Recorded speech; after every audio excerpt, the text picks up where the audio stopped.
O argentino Alberto Mangel conheceu o escritor Jorge Luiz Borges quando era adolescente e trabalhava em uma livraria em Buenos Aires.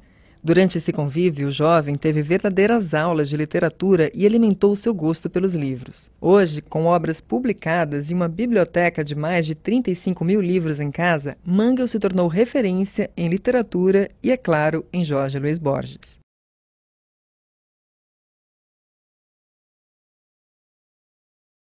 Yo conocí a Jorge Luis Borges en mi adolescencia. Yo trabajaba en una librería de Buenos Aires donde vendíamos libros en castellano, pero sobre todo en inglés y en alemán.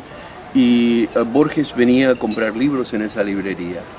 Y Borges ya era ciego y le pedía a mucha gente que viniese a leerle, que viniese a servirle de ojos para los textos que él quería rever. La experiencia de lectura de Borges era muy particular porque nosotros tenemos el sentido de que leer en alta voz a alguien es compartir un texto, pero leerle a Borges era otra cosa.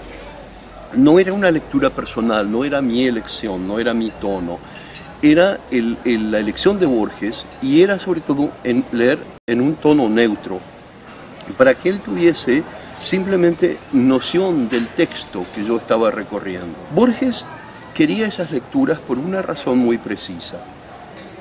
Cuando se quedó ciego, decidió que no iba a escribir más prosa, solo poesía que podía componer en su cabeza y luego dictar.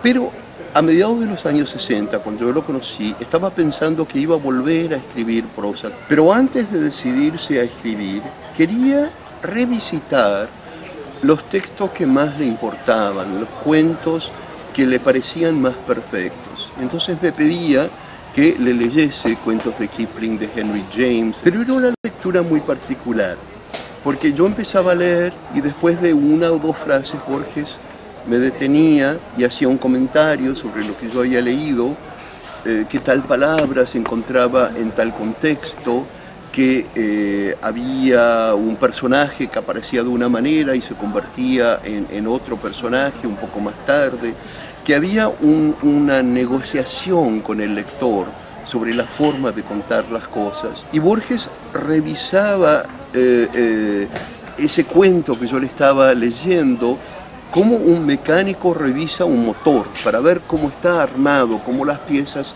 se juntan y hacen funcionar el todo. Yo, adolescente, no tenía conciencia de que esto era un privilegio extraordinario.